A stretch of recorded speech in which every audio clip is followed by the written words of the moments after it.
अस्सलाम वालेकुम, मैं हूं doctor Shahid Nadeem, diabetologist and medical specialist.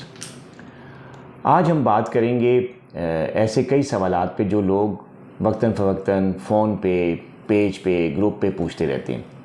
और सवाल ये होते हैं कि डॉक्टर साहब खाना खाया है, उसके इतने घंटे बाद हमारा शुगर लेवल ये है, हमारा A1C लेवल 3 महीने के बाद कराया तो ये है, हमारा पोस्ट डिनर खाना खाया रात का और आधा घंटा हुआ है तो हमारा लेवल ये है।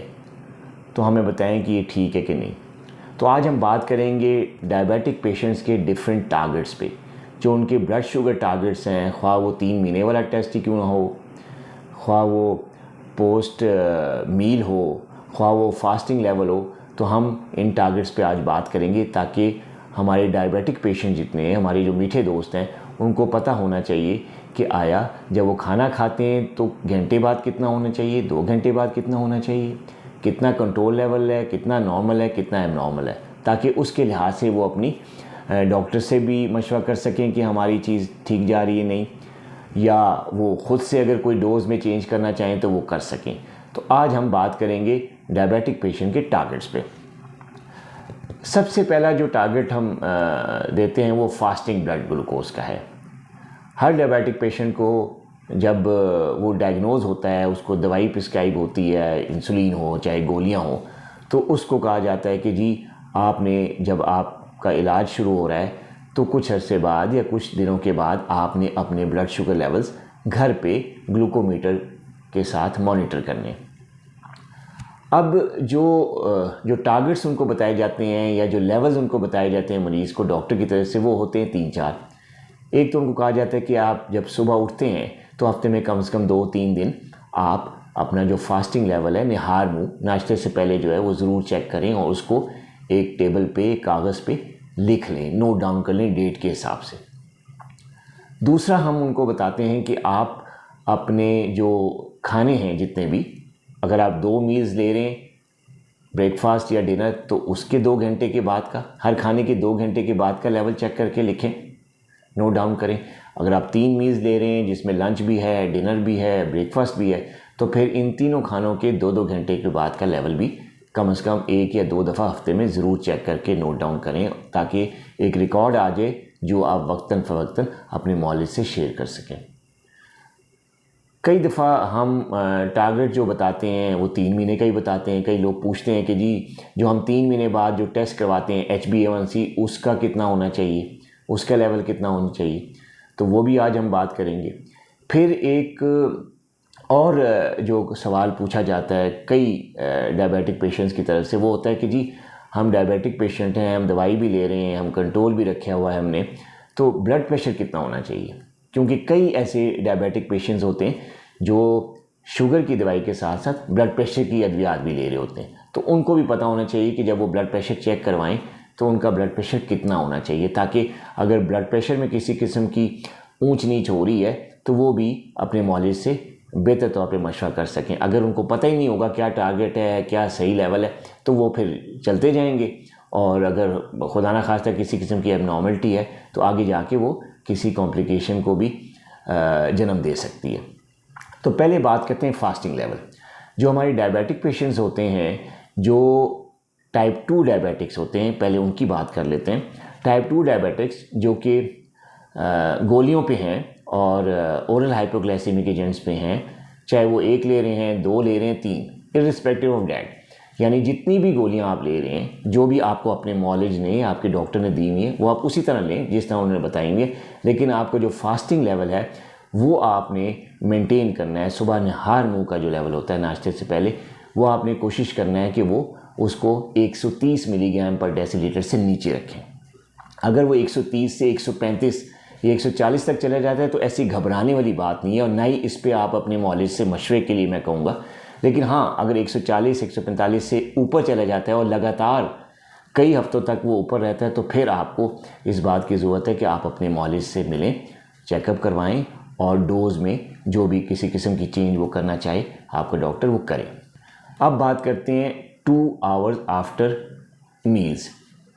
3 बेसिक खाने होते हैं जो लिए जाते हैं हमारे कल्चर में।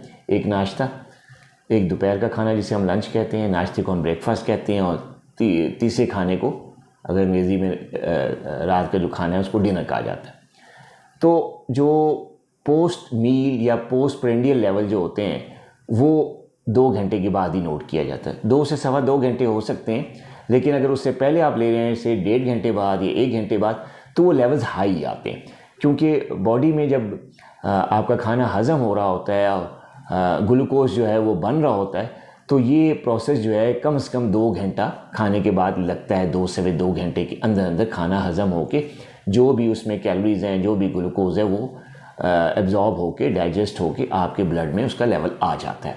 तो लिहाजा इसीलिए हम पेशेंट को 2 घंटे के बाद का कहते हैं कि 2 घंटे के बाद का आप लेवल चेक करें। तो पोस्ट ब्रेकफास्ट, पोस्ट लंच या पोस्ट डिनर, सुबह के नाश्ते के 2 घंटे के बाद का, दोपहर के खाने के 2 घंटे के बाद का, या रात के खाने के 2 घंटे के बाद का, किसी भी खाने का 2 घंटे के बाद का लेवल 180 मिलीग्राम पर डेसीलीटर से नीचे होना चाहिए। जब भी आप चेक करें खाने के 2 घंटे के बाद का, वो 180 मिलीग्राम पर डेसीलीटर से वो लेवल नीचे होना चाहिए। तो इसका मतलब है कि आपकी शुगर जो है वो कंट्रोल में है। कई दफ़ा ऐसा होता है कि लोग फ़ोन करके पूछते हैं कि जी हमने जो 1.5 घंटे बाद चेक किया, या हमने 1 घंटे बाद चेक किया, या सवा घंटे बाद चेक किया, तो उस दौरान वो लेवल हाई होता है और परेशान हो जाते हैं। तो जैसे कि मैंने पहले बताया कि 1-1.5 घंटे के अंदर अंदर जो है वो खाना हज़म हो रहा होता है, ग्लूकोज की ब्रेकडाउन हो रही होती है, ग्लूकोज डाइजेस्ट होके लेवल्स उसके बढ़ रहे होते हैं। तो वो सही टाइम नहीं है नोट डाउन करने का, कम से कम 2 घंटे का। 2 से ज़्यादा घंटे के बाद भी हम कर सकते हैं, लेकिन उसमें फिर लेवल कभी कभी कम भी आ जाते हैं, और कम आने में जो है वो लोग परेशान हो जाते हैं कि यार ये बहुत ज़्यादा कम हो गया। तो ऐसा नहीं है, 2 घंटे का कम से कम जो लेवल है वो चेक होना चाहिए, और वो जो लेवल है उसका टारगेट होना चाहिए डायबिटिक पेशेंट में 180 मिलीग्राम पर डेसीलीटर। ये मैं बात कर रहा हूँ टाइप 2 डायबिटिक्स में। जो टाइप 1 डायबिटिक्स होते हैं उनके लेवल्स की बात हम ज़रा बाद में करेंगे। उसमें लेवल थोड़ा सा हम उनको छूट देते हैं, क्योंकि वो इंसुलिन पे होते हैं, प्लस वो यंग लोग होते हैं, बच्चे होते हैं बाज़ औक़ात, तो उनमें जो है वो फ्लेक्सिबिलिटी दी जाती है लेवल्स में, क्योंकि उन्होंने एक्सरसाइज भी करनी होती है, उन्होंने जो है वो उनकी रूटीन थोड़ी सी एक्सरसाइज वाली होती है, उसमें कैलोरी ब्रेकडाउन बहुत ज़्यादा होता है, तो लिहाजा उनको ग्लूकोज की ज़्यादा ज़रूरत होती है, पढ़ाई शढ़ाई भी चल रही होती है। तो इस सारे कामों के लिए जो ग्लूकोज चाहिए होता है, तो उसके लिए हम फ्लेक्सिबल लेवल उनको दे देते हैं, ताकि उनका जो है हाइपोग्लाइसीमिया या लो लेवल का अटैक ना आए। अच्छा, ये तो टारगेट्स थे खाने के बाद और फास्टिंग लेवल के।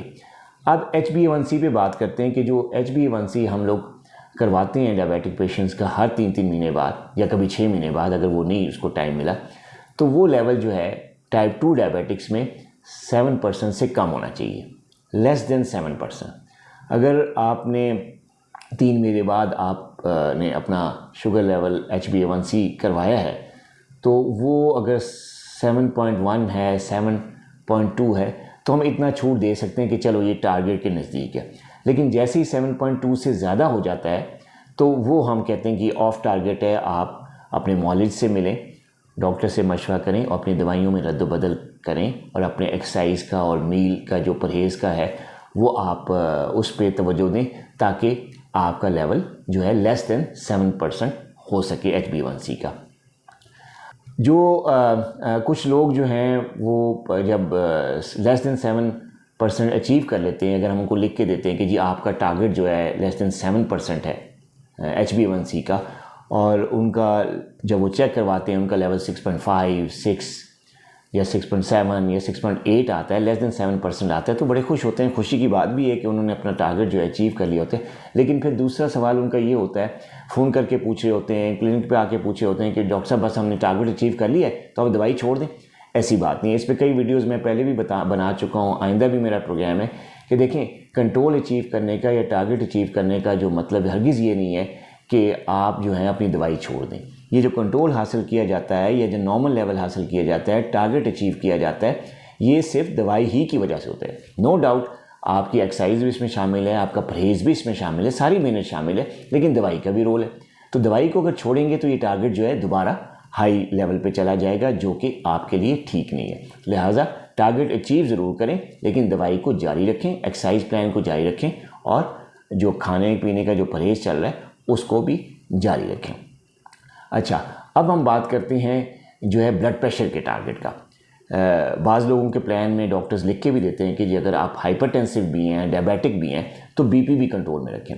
तो बीपी रोज़ाना चेक नहीं किया जाता, लेकिन हफ्ते में 1 या 2 दफ़ा ज़रूर अपना ब्लड प्रेशर चेक करें। और जो डायबिटिक पेशेंट्स हैं, ख़ासतौर पर टाइप 2 डायबिटिक्स, उनके लिए जो नॉर्मल ब्लड प्रेशर का लेवल है वो होना चाहिए 120/80 से नीचे।